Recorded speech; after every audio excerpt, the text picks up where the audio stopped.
반갑습니다. 30년 넘게 다시 쓰는 한국 현대사 저자로 소개받고 있는 작가 박세길입니다. 대선 국면에서 던지는 돌직구 2탄을 오늘 같이 나눠볼까 하는데요. 이 돌직구가 될지 그냥 커브가 될지 그것은 여러분이 알아서 판단을 해보시기 바라고 가급적이면 좀 편안하게 흥미있게 들어주셨으면 고맙겠습니다. 자, 제 주위에 많은 사람들이 공통적으로 하는 이야기가 있어요. 1987년 이후 이번 대선만큼 피곤하고 답답한 경우는 처음인 것 같다. 그렇게 하소연들을 하시는데, 그러면서도 또 한편으로는 갈수록 흥미진진한 대선으로 치닫고 있기도 한 것 같습니다. 자, 과연 이번 대선이 어떤 결과를 낳을지 상당히 좀 궁금할 수 있을 텐데요. 이 대선처럼 말입니다. 치열한 정치 결전을 좌우하는 요소들이 여러 가지가 있는데 그 중에 절대 빼놓을 수 없는, 어떻게 보면 가장 중요한 요소일 수 있는 것으로서 프레임 전쟁을 꼽을 수가 있어요. 조지 레이코프가 지은 코끼리는 생각하지 마라는 책을 통해서 널리 알려진 개념인데, 프레임을 어떻게 자신에게 유리하게 짜느냐에 따라서 결전에서 승리할 확률이 높다. 뭐 대략 이런 내용인데, 자, 현재 시중 민심을 지배하는 대표적인 프레임이 뭘까요? 자,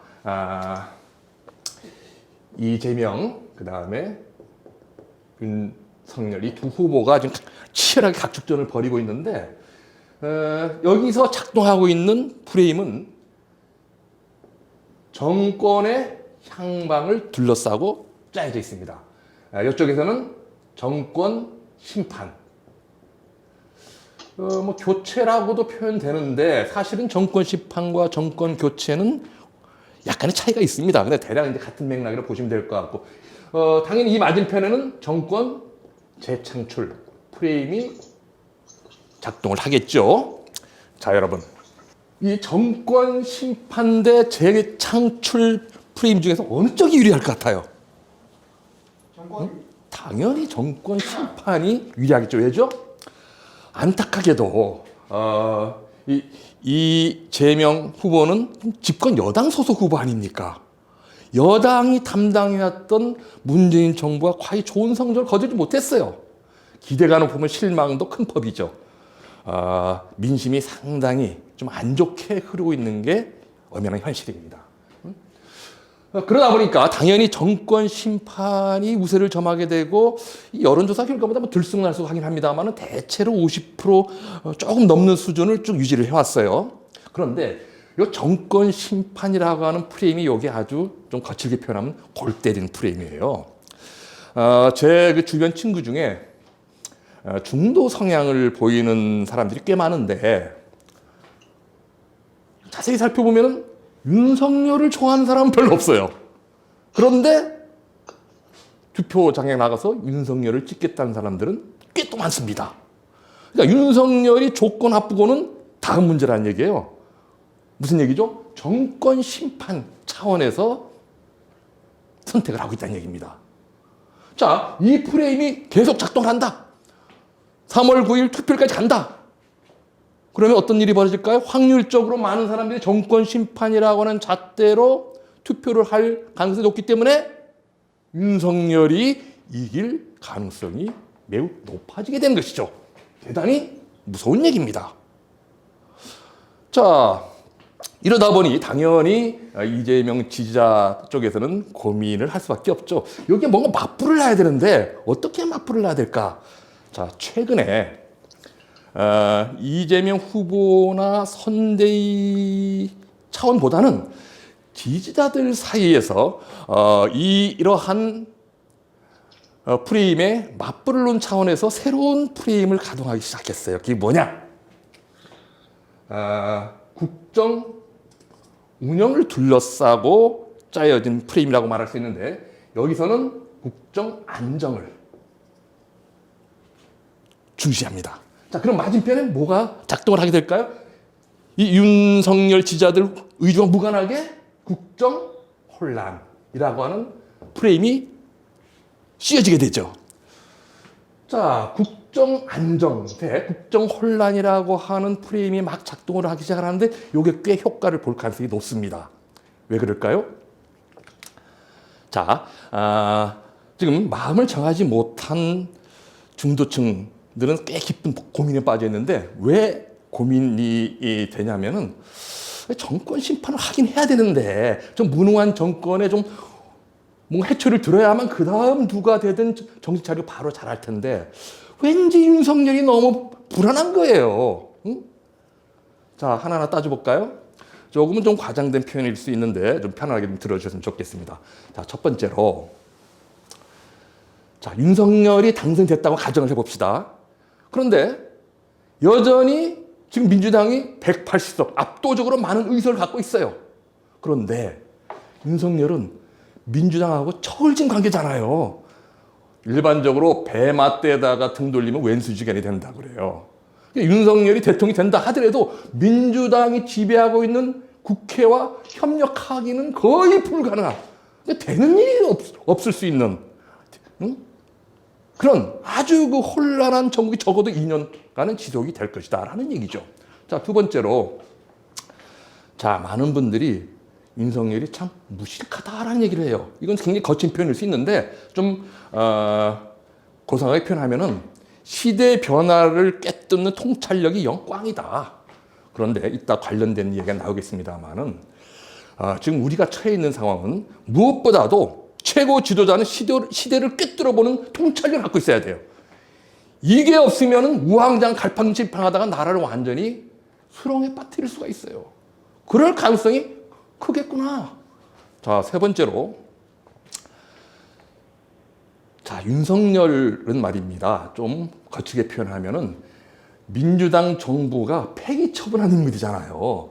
국민의힘 입장에서 보면은 남이 쓰다가 버린 폐기물을 갖다가 재활용하는 격이에요. 왜 그런 막말해서 쪽팔리는 선택을 했을까? 자, 여기서 굉장히 무서운 현상 하나 우리가 봐야 되는데 말입니다. 어쨌든 간에 문재인 정부 시기에 말하자면 지금 국민의힘 쪽에 속하는 대통령을 2명이나 감옥에 보냈잖아요. 그러다 보니까 국민의힘에 속하는 많은 사람들이 야, 너희들이 우리 쪽 대통령 2명 감옥에 보냈지? 그러면은 그 다음 우리가 정권을 잡으면 마찬가지로 2명 감옥에 보낼 거야. 그런데 윤석열이 여기 아주 딱인 거예요. 응? 그냥 단순 무식하게 들이박는 데는 윤석열 만한 사람이 없겠구나. 그래서 사실 윤석열을 국민의힘 후보로 선택한 측면이 강해요. 자, 그럼 그 다음 윤석열이 대통령이 됐을 때 어떤 일이 벌어질까요? 2명 국회의원 보내는 수순이 바로 앞을 기다리고 있겠죠. 자, 이재명 후보가 호남 지역에 가서 윤석열이 당선되면은 복수 혈전이 벌어질 거라고 한 얘기가 있는데 바로 이런 맥락인 겁니다. 자, 그러면은 또 지금 민주당 지지자들은 가만히 있겠어요? 이 사람들은 투쟁으로 단련된 사람들입니다. 뭐 좀 수틀리면 거리에 쏟아져나가 난리치는데 아주 도 같은 사람들이에요. 자, 온 나라가 난리 법통이 될 겁니다. 자, 그 다음에 네 번째로,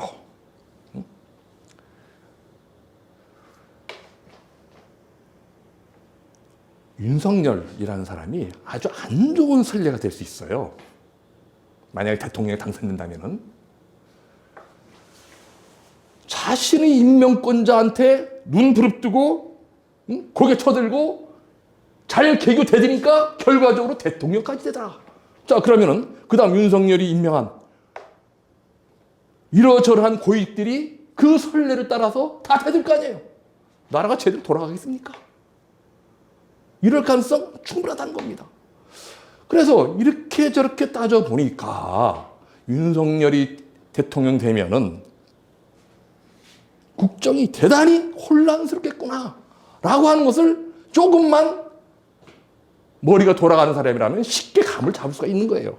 여기서 지금 왔다 갔다 하고 있는 겁니다. 정권 심판을 해야 되는데. 윤석열이 되면은 나라가 좀 심하게 해서 난장판이 될 수 있는 이런 상황이 예상되는데 어찌할 건가. 자, 그러면은 이런 상황에서 민주당 지지자들은 어떤 선택을 해야 될지가 명확하죠. 이 프레임을 적극적으로 작동시키는 겁니다. 해서 중도층의 이 갈등 불안을 더 고취시키면서 도리 없이 윤석열을 포기하게 이끌어내는 것. 이것만 잘해도 아마 선거 판세가 상당히 달라질 거라고 봅니다. 단 앞서 잠시 관련해서 언급이 있었습니다만은 후보와 공식 선대위가 직접 나서서 이 프레임을 작동시키는 여러모로 제가 보기엔 바람직스럽지 않다고 봐요. 지금 민심이 지나치게 네거티브 위주로 가는 것에 대해서는 상당한 반감을 보이고 있습니다. 역풍이 불 가능성도 충분히 있기 때문에 이 프레임만큼은 전적으로 지지자들이 필드에서 알아서 특히 중도층 겨냥해서 작동시키는 게 바람직하지 않겠냐 싶은 생각이 들었는데 여기서 또 다른 고민거리가 생깁니다. 자, 이 국정 안정 대 국정 혼란이라는 이 프레임에 의존해서만 선거 판세를 만들어 간다고 가정을 해봅시다. 뭔가 이야기가 이상하게 풀리는 느낌이 안 드나요? 자, 국정 안정이라고 하는 것을 주요 프레임으로 해서 이번 대선을 돌파한다고 가정을 했을 때 그러면은 이재명 후보는 국정 안정을 실현할 안정적인 국정 운영을 이끌어갈 적임자로 선택을 했다는 얘기인데 맞나요? 좀 뭐가 좀 이상하죠? 만약에 안정적인 국정 운영의 적임자로 민주당 후보를 선택했다면 차라리 이낙연 후보가 낫지 않았을까요? 경력으로 보나 이미지로 보나 훨씬 더 잘 어울리죠. 자, 무슨 얘기일까요? 민심이 이재명 후보를 선택한 주된 이유는 물론 국정의 안정적 운영이라고는 당연히 전제가 되는 거죠. 그렇지만 그게 주 목적은 아니었을 거라는 겁니다. 민심이 이재명 후보를 선택한 이유, 즉 이재명 후보의 가치, 이재명 후보가 떠안고 가야 할 시대 사명은 분명 다른 데 있었을 겁니다. 바로 이재명 후보 본인, 선대위 관계자, 지지자 뭉뚱그려서 이재명 진영이라고 부릅시다. 이 이재명 진영이 고도 곱씹어야 할 지점은 바로 여기에 있는 겁니다. 거듭 곱씹어야 할 이 지점은 지나온 우리 역사를 복귀해보면 매우 뚜렷하게 분명하게 드러납니다. 지금부터 그 이야기를 해볼까 합니다. 두서없이 쭉 제가 이야기를 풀어갈게요. 처음에 무슨 얘기인가 싶을 수도 있는데 계속 들으시다 보면 저 사람이 하려고 하는 이야기는 바로 이거구나 라고 이렇게 이제 귀에 좀 들어오실 겁니다. 요즘 국뽕이라고도 이렇게 많이 표현하는데 한국 사람들이 많이 이렇게 들떠 있어요. 자, 오징어 게임 포함해가지고 한국의 이 문화 콘텐츠가 세계 시장을 좀 석권하고 있습니다. 세계인이 부러워하는 문화 강국으로서의 위상이 확고해지고 있죠. 또 여러 산업 분야에서 세계 수위를 기록하면서 나날이 국제사회에서 대한민국의 위상이 높아지고 있습니다. 야, 이제 우리도 한번 떠보자. 가슴이 벌렁벌렁, 심장이 쿵쾅쿵쾅 그런 상태인데 그런데 말이죠. 냉정히 봐야 할 정반대의 측면이 존재합니다. 어떻게 보면은 많은 사람들이 지금은 단군일의 최고의 혹이라고 이렇게 이야기하지만은 반대로 단군일의 최대의 위기일 수도 있습니다. 왜 그럴까요?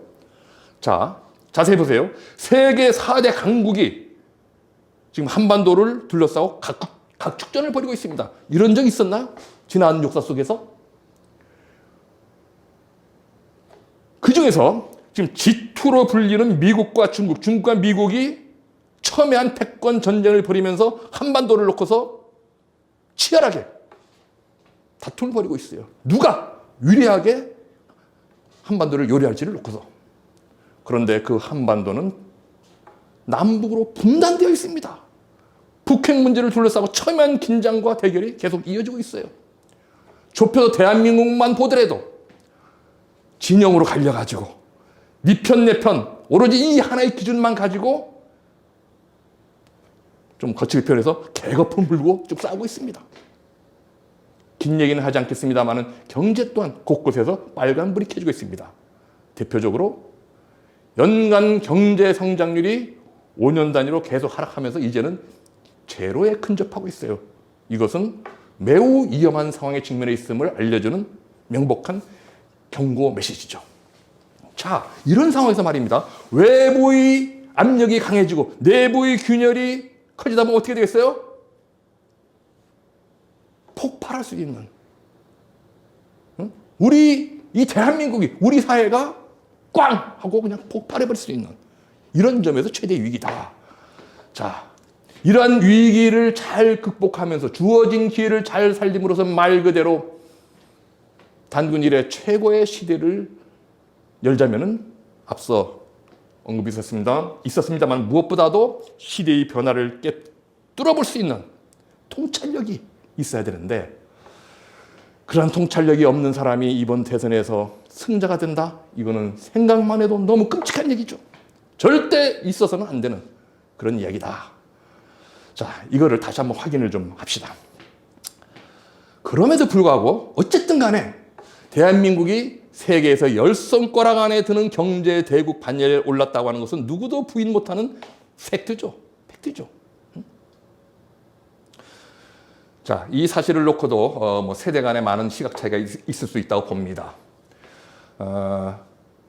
나이 든 세대는 너무나 감격스러운 모습으로 볼 것이고 젊을수록 처음부터 내가 어릴 때부터 난 늘 이런 장면을 봐왔는데 특별히 다른 거 없는데 하고는 무덤덤해 할 수 있다고 봅니다.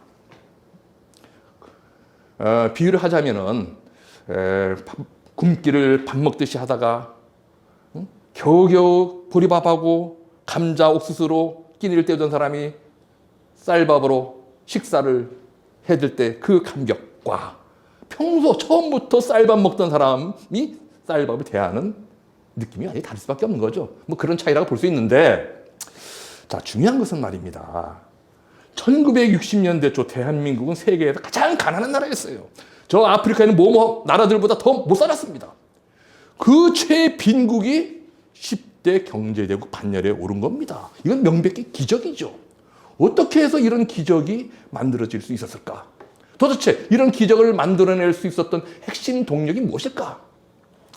자, 저 미국의 피터 드러커라고 하는 지금은 고인이 됐습니다만 현대 경제학의 개척자이자 이 분야 최고의 권위자로 알려지고 있는 분이 있습니다.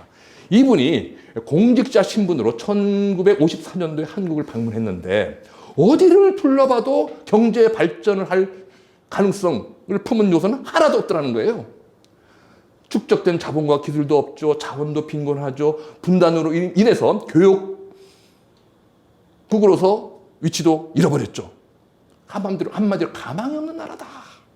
그런 평을 내렸는데 어느 순간 보니까 막 무서운 기세로 초고속 압축 성장을 하더라는 겁니다. 알고 보니까 다른 거는 하나도 제대로 갖춘 게 없는데 가장 중요한 요소를 한국이 품고 있더라. 그게 뭐였을까요?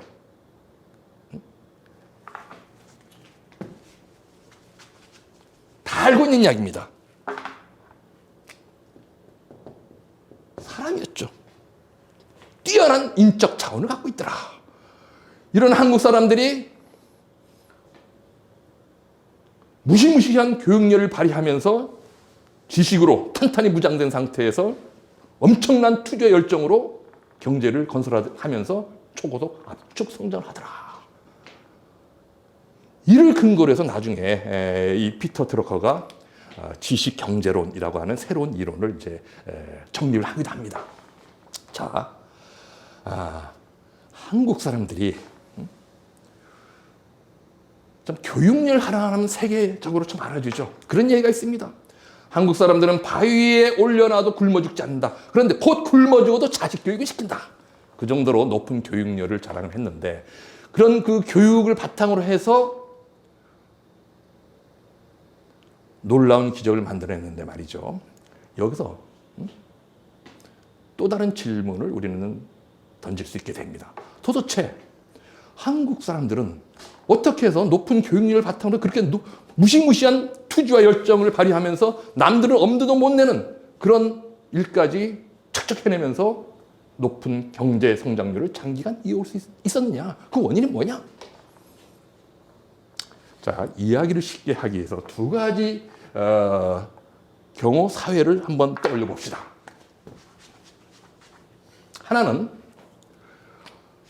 완전 평등 사회예요.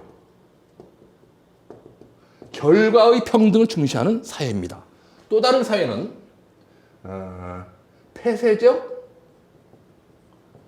신분 사회입니다. 과거 소련과 마오쩌둥 시기의 중국이 여기에 해당되거나 내지는 뭐 비슷할 수 있다고 봅니다.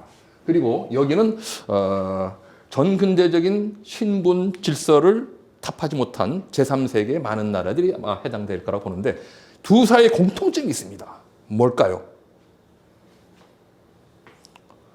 개인적으로 아무리 노력해봐야 신분 상승의 가능성이 전무하거나 희박하다는 겁니다.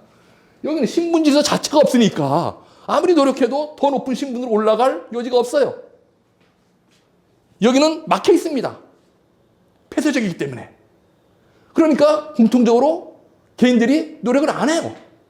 그 결과 사회가 발전을 하지 못하고 정체 상태에서 벗어나지 못하는 그런 상황에 직면하게 되죠. 소련은 그래서 망한 거예요. 쉽게 얘기하면은. 자, 그러면 이 중간에 있는 전혀 새로운 사회가 있을 수 있는데 과연 어떤 사회일까요? 자, 여기 없는 신분이 존재를 해요. 신분 질서가. 올라갈 수 있는 위가 있다는 얘기예요. 그런데 이와 달리 개방적인. 말하자면 자기가 노력을 하면은 계층 상승을 할 수 있는, 더 높은 신분으로 올라갈 수 있는 그런 사회가 존재할 수 있죠. 한국이 바로 여기에 해당되는 겁니다. 그런데 좀 더 정확히 얘기하면은 외환위기를 경기의 선으로 해서 달라요. 외환위기 이전은 액면 그대로 개방적 신분사였습니다. 그러다가 외환위기를 거치면서 좀 달라졌다는 얘기인데 이 부분은 이따 다시 얘기를 하도록 하겠습니다. 자, 뭐 시간 관계상 긴 얘기를 하지 않겠습니다. 한국은 식민시대 그리고 해방 이후 농지개혁과 한국전쟁을 거치면서 전통적인 양반 지주계급이 거의 사라집니다. 그리고 새로운 지배계급은 아직 자리를 못 잡은 그런 상태에서 한마디로 평민들이 마음껏 설칠 수 있는 그런 사회가 돼요. 그래서 이 평민들이 앞서 얘기했던 교육을 매개로 해서 신분 상승을 마음껏 추구할 수 있는 그런 상황이 됩니다. 자, 제가 학생 신분을 유지했던 1980년대 서울대학교의 경우에는 학생의 절대 다수가 지방 내지는 농촌 출신이었어요. 그래서 캠퍼스 분위기가 완전히 깽가리 치고 막걸리 마시는 딱 그런 분위기였습니다. 지금은 이제 완전히 달라졌죠. 한마디로 서울대학교라고 하는 이 기관은 가난한 농촌 내지는 지방 출신들이 신분 상승을 할 수 있는 최상의 기관으로 기능을 했었다는 얘기입니다. 이런 상황에서 가난한 사람들이 이 교육을 매개로 판검사도 꿈꾸고 사관을 거쳐서 군 장성도 꿈꾸고 또 회사에 들어가서 임원 내지는 뭐 사장이 되는 그런 꿈을 꿈고 아주 정말 치열하게 내달리는 이런 상황이 벌어집니다.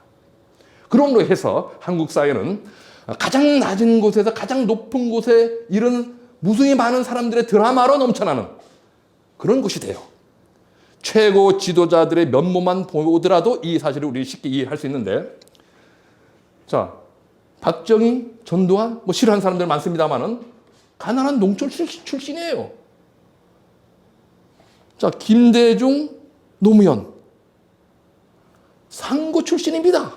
대학 문턱도 못 넘은 사람들입니다. 자, 이명박, 셀러리맨 출신이에요. 평범한 회사원에서 시작해서 거기까지 올라간 사람입니다. 자, 재벌 총수를 봅시다. 한때 최고의 그 자리를 유지했던 현대그룹 회장 정주영, 초등학교 학력이 전부인 사람입니다. 자, 한때 사위 반열을 올렸던 대우그룹 회장 김우중 역시 셀러리맨 출신이에요. 이게 대한민국 사회였던 겁니다. 이런 분위기 속에서 산업 현장은 늘 역동적인 에너지로 넘쳐났습니다. 시키지도 않았는데 알아서 사고를 치고 건수를 만듭니다. 예를 들면은 우리는 워낙 기술 기반이 취약했기 때문에 산업화 시기에 선진국 기업에게 비싼 돈을 지불하고 기술을 사와요.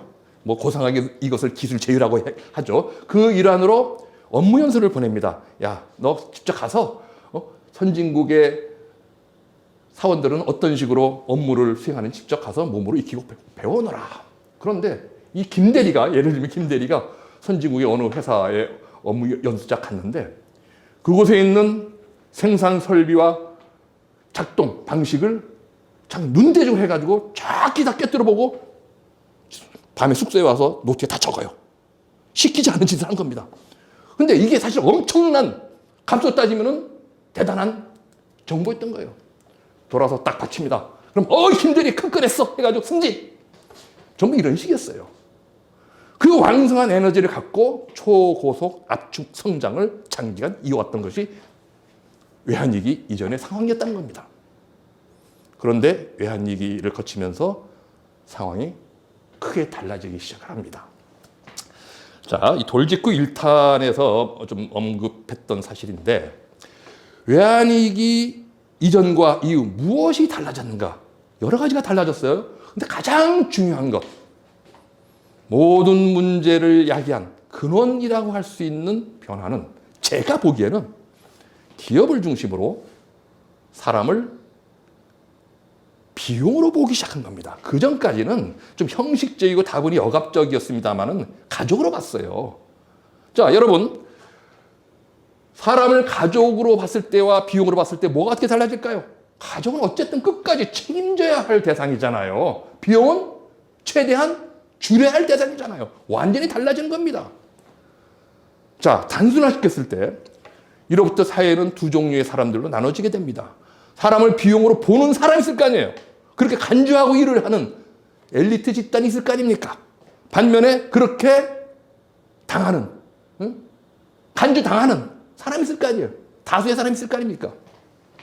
자, 긴 설명할 것 없이 기업이 지금까지 대부분 사람과 관련한 비용을 줄이기 위해서 골몰 해왔습니다. 일자리 질이 당연히 악화되겠죠.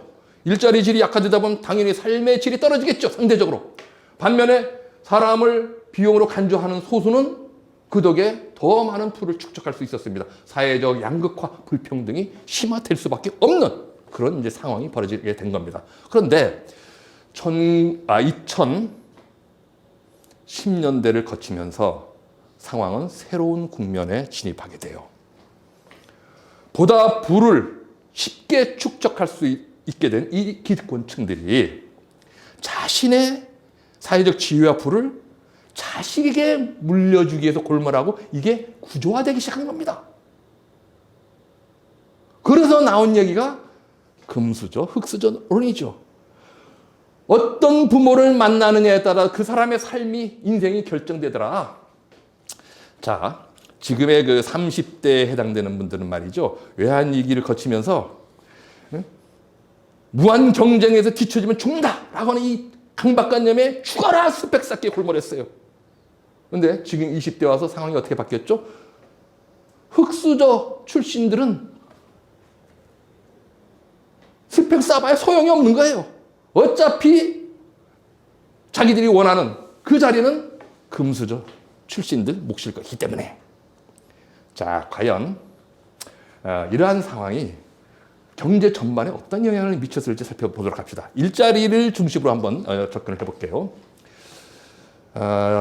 1탄에서도 언급을 했습니다만 사실 청년들이 일자리 문제를 갖고 상당히 참 고통을 겪어왔는데 정확히는 일자리 부족이 아니라 청년들 눈높이에 맞는 좋은 일자리 부족으로 인해서 고통을 겪었었던 것이죠. 어림잡아서 전체 일자리 중에서 청년들이 딱 마음에 든다라고 할 수 있는 좋은 일자리는 10개 중에 하나밖에 안 됐습니다. 자, 청년 10명이 그 하나를 놓고 치열하게 경쟁해 왔습니다. 누구 말 따나 경쟁이 아닌 전쟁을 벌여왔어요. 그런데 대체로 그 좋은 일자리 하나는 금수저 2명 중에 1명 몫으로 떨어져 왔죠. 나머지는 다 낙오자가 됐습니다.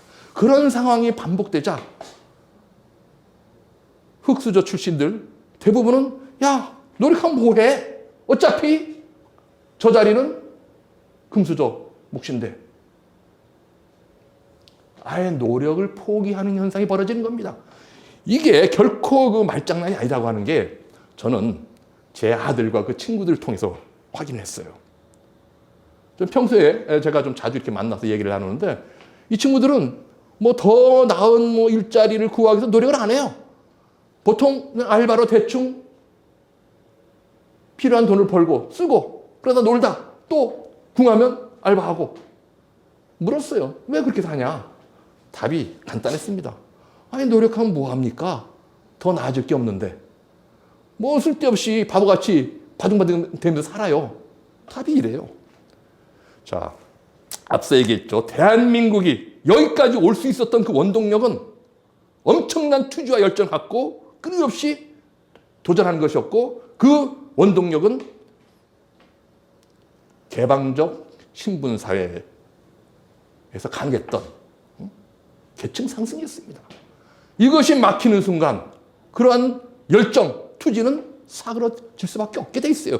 이미 데이터로 표현되고 있습니다. 노동 생산성이 계속 떨어지고 있어요. 그게 앞서 이야기했다시피 연간 경제 성장률이 전반적으로 하락하는 것으로 이어지고 있습니다. 대단히 지금 위험한 상황이에요. 야, 대한민국이 대단히 위험한 상황에 지금 직면해 있구나. 이러다가는 나라가 다 망개지겠구나. 우리 삶도 다 엉망이 되겠구나. 그 위기의식이 쭉 확산되고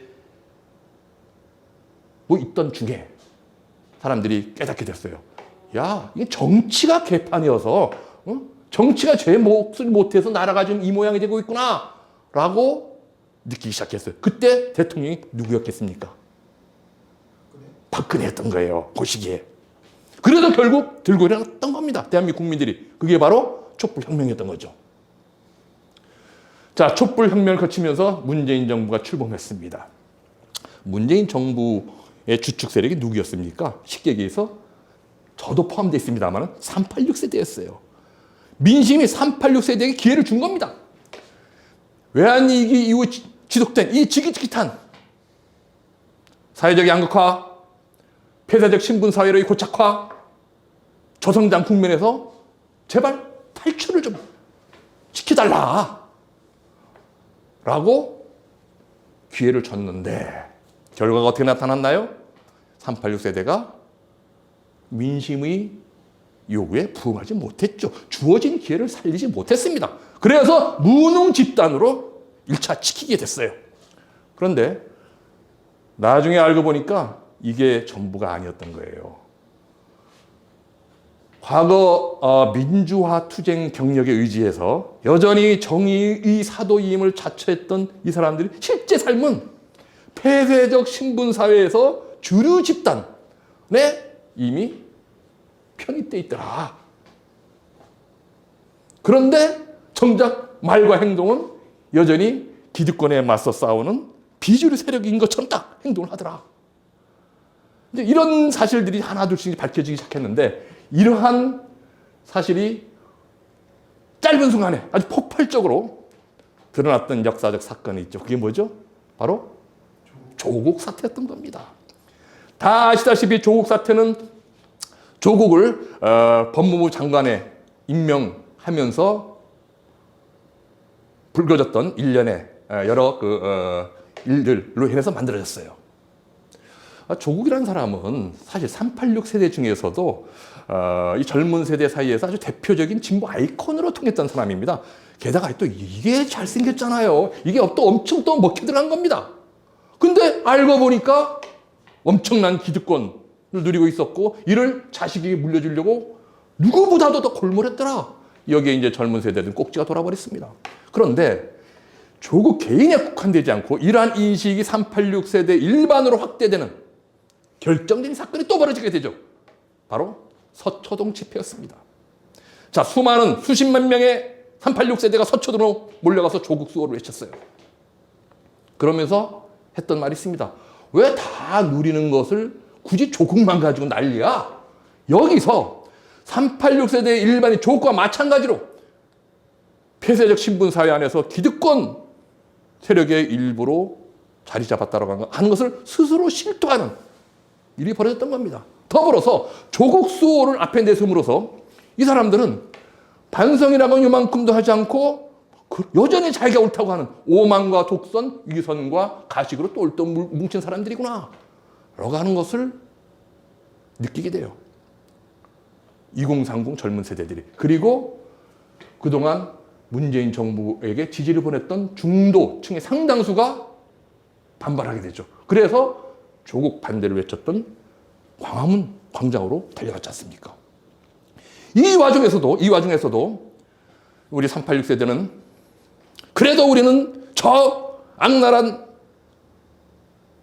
검찰 기득권 세력과 싸우는 정의의 사도들이다 라고 생각을 하고 거품을 불고 격렬한 투쟁을 벌였는데 그때 표적이 누구였습니까? 바로 윤석열이었잖아요. 근데 결과가 어떻게 나타났죠? 윤석열을 밟아뭉개서 완전히 꼼짝 못하게 만들어버렸습니까? 자, 정치 행위는 말입니다. 이게 무서운 건데 결과가 아니라, 죄송합니다. 의도가 아니라 결과로 평가를 받아요. 아무리 의도가 좋았어도 결과가 나쁘면 나쁘게 평가를 받을 수밖에 없는 게 정치입니다. 자, 그런데 윤석열은 지금 국민의힘 대통령 후보가 되어 있어요. 당선 가능성까지도 점치고 있는 상황입니다. 본인이 잘나서, 뛰어나서 이런 지위에 올랐습니까?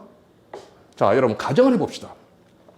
자, 윤석열이 조국을 공격한다고 칼을 갈았을 때 당시 추미애 법무장관, 네, 알아서 하세요. 법과 원리대로 그냥 하십시오. 소신껏 하세요. 그리고 386이 뭐 별거 아니지 하고서 그냥 아예 무시하고 아예 관심조차 기울이지 않았다고 한다면은 과연 윤석열이 지금 그 지위에 올랐을까요? 어림도 없는 얘기죠. 결국 386 세대가 말은 검찰 기득권 세력과 싸운다고 했는데 결과적으로는 윤석열을 정치 괴물로 만들어서 상대 진영에게 헌납한 겁니다.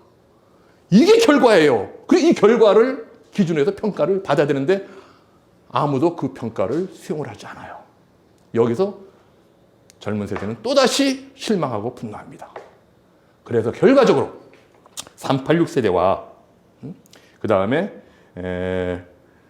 2030 젊은 세대 그리고 그 옆에 중도층 사이에 깊고 드넓은 불신의 강이 흐르기 시작을 해요.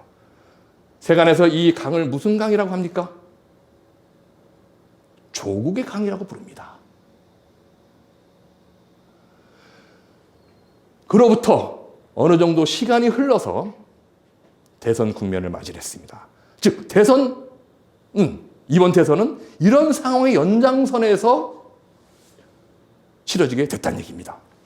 자, 불과 1년 전만 해도 이재명이 집권 민주당 대선 후보가 될 거라고 확신한 사람은 별로 없었습니다. 그런데 결선 투표도 거치지 않고 집권 여당 후보가 됐어요. 이것은 매우 놀라운 사실입니다. 도대체 왜 민심은 이렇게 중원에 아무런 세력도 없는 변방의 아웃사이더 이재명을 집권 여당 후보로 선택을 했을까요? 그것은 앞서의 상황, 그 연장선에서 이루어진 선택이다 라고 하면 쉽게 설명이 되고 그렇지 않으면 설명이 안 되는 현상이었던 것이죠. 이재명 후보가 어떤 길을 가야 될지는 이로부터 명확해집니다. 앞서 조국 사태 이후 벌어졌던 그 연장선에서 이번 대선이 치러지고 돌파가 돼야 된다는 얘기죠. 쉽게 얘기하면은 유권자들 사이에서 이런 이야기가 자연스럽게 나와야 됩니다. 이것도 어떻게 보면 하나의 프레임인데 그걸 제가 문장으로 해서 좀 표현을 해보겠습니다. 윤석열이 되면은 정권이 바뀌지만 이재명이 되면 시대가 바뀐다. IMF 외환위기 이후 지속된 그 아무랬던 시대에서 벗어나서 새로운 시대로 나아갈 수가 있다라고 최소한 느끼고 그 느낌 바탕으로 해서 지지를 할 수 있어야 된다는 겁니다. 자, 그런데 현실은 어떤가요? 한번 냉정히 돌아봅시다. 자, 민주당 선대위가 꾸려졌는데 그 몸통이 누구죠? 죄송합니다. 문재인 정부 주역했던, 지금까지 얘기했던 386 세대 아닙니까? 그리고 이재명 후보는 그 몸통 위에 올라타 있는 형국이에요. 물론 저는 상당 정도 불가피한 선택이라고 봅니다. 왜? 있는 역량 없는 역량 다 긁어 모아서 대선을 돌파를 해야 되는데 386 세대 다 그냥 제쳐버리고 이길 수가 없잖아요. 그리고 자칫 오해가 있을 수 있어서 제가 말씀드리는데 386 세대에서 비판적인 이야기를 늘어놓는다고 해서 지금 당장 물러나라 라는 얘기를 하는 게 아니에요. 거꾸로 오히려 386 세대가 지금 그래 당신들이 알아서 해. 난 물러날게 하고 물러난다면 이거야말로 사고치고 책임 안 지고 도망치는 뺑소니예요. 그간의 부채를 갚고 실추된 명예를 회복하기 위해서라도 이재명 정부의 출범과 안정적인 성공을 위해서 최대한 힘을 보태고 협력을 해야 됩니다. 그게 386의 몫이라고 볼 수 있습니다. 자, 그런데 이게 전부가 아니죠. 민심이 이재명 후보를 선택한 이유는 386에만 맡겨서는 일이 안 될 테이니 새로운 세력을 기반으로 해서 돌파하여 새로운 시대를 열어라! 이거지 않습니까? 그러려면 기존 몸통이 장식에 머무는 것이 아니라 새로운 몸통이 만들어질 수 있다는 것을 적어도 암시라도 할 수 있어야 됩니다. 그래서 저는 지난 1탄에서 그나마 가능성이 있는 97세대가 나서서 그런 모습을 보여줘라. 저는 지난 며칠 동안 97세대에 해당되는 사람들을 많이 만났습니다. 그리고 구체적인 방법까지 알려줬어요. 외환위기 이후 국면에서 탈출하여 새로운 국면으로 나갈 수 있는 역사적인 분수령은 그동안 사람을 비용으로 봐왔던 이 인식체계를 허물고 사람을 자산으로 볼 수 있도록 하는 캠페인을 벌려라. 여러분, 사람을 비용이 아닌 자산으로 볼 때 이것은 얼마나 엄청난 변화가 일어나는지 조금만 생각해 보면 금방 알 수 있습니다. 자, 사람을 비용으로 볼 땐 최대한 줄여야 할 대상이잖아요. 반면에 사람을 자산으로 보게 되면 최대한 키워야 할 대상이잖아요. 180도로 달라지는 것입니다. 그 다음 순차적으로 모든 변화들이 일어나게 돼 있어요. 그런 만큼 이러한 활동을 당신들이 주도하게 된다면 민심은 이들이야말로 386을 넘어설 새로운 몸통이 될 수 있겠구나라고 적극 지지를 하고, 그럼으로써 이재명 후보도 본연의 가치가 제대로 살아나면서 민심이 역동적으로 받쳐줄 것이다 라고 이야기를 했는데, 일단 제가 좀 더 충격을 받은 것은 생각했던 것보다 이 97세대의 이 세력이 굉장히 미약해요. 그리고 투지도 그다지 강하지가 않아요. 제가 보기에는 이 드센 386 세대 그늘 아래서 제대로 자라지를 못한 겁니다. 큰 나무 아래서 식물이 못 자라잖아요. 똑같은 현상이었던 겁니다. 그러다 보니까 아직까지 뚜렷한 답이 안 돌아오고 있어요. 자, 그럼에도 불구하고 말입니다. 386 세대가 어떻게 움직이든 97 세대가 어떻게 움직이는 관계없이 이재명 후보가 반드시 거쳐야 할 과정이 있습니다. 앞서 이야기했던 조국의 강을 건너는 것입니다. 무슨 얘기냐? 2030 젊은 세대 입장에서 조국 사태의 본질을 이해하고 겸허히 수용하는 것입니다. 물론 공개적인 형태로 말입니다. 그렇지 않으면은 사실 상처받은 이 젊은 세대의 마음을 제대로 끌어안을 수가 없어요. 달리 말해서 2030 세대의 전폭적인 지지를 이끌어내기 어렵다는 얘기입니다. 그래서 조국의 강을 반드시 건너야 된다는 이야기입니다. 자, 그런데 이게 간단치 않은 이야기예요. 386 세대가 중심이 된 다분히 기득권과 결부된 맹목적 진영 논리가 작동하고 있는 이 세계에서 요구하는 이재명이라는 사람의 얼굴과 조국의 강 이편에 존재하는 2030 세대, 그리고 그 옆에